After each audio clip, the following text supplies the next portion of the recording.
आपण पाहत आहात रायगड टुडे न्यूज, जनमनाचा कानोसा, समाज मनाचा आरसा।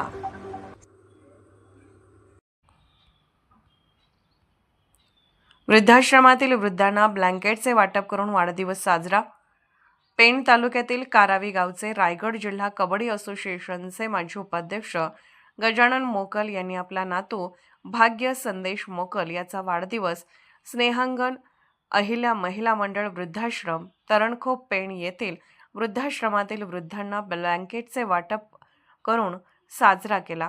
समाजातील गरजूंना आपण थोडीफार मदत करावी या उद्देशाने गजानन मोकल यांच्या कुटुंबाने निर्णय घेऊन आपला नातू भाग्य मोकल याच्या वाढदिवसानिमित्त स्नेहांगण अहिल्या महिला मंडळ वृद्धाश्रम तरणखोप पेण येथील वृद्धाश्रमातील वृद्धांना ब्लँकेटचे वाटप करून वाढदिवस साजरा केला।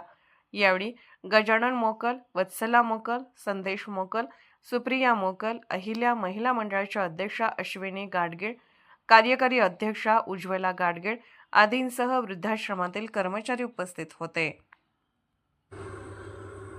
रायगड टुडे न्यूज चॅनलला लाईक करा, शेअर करा आणि सबस्क्राईब करा।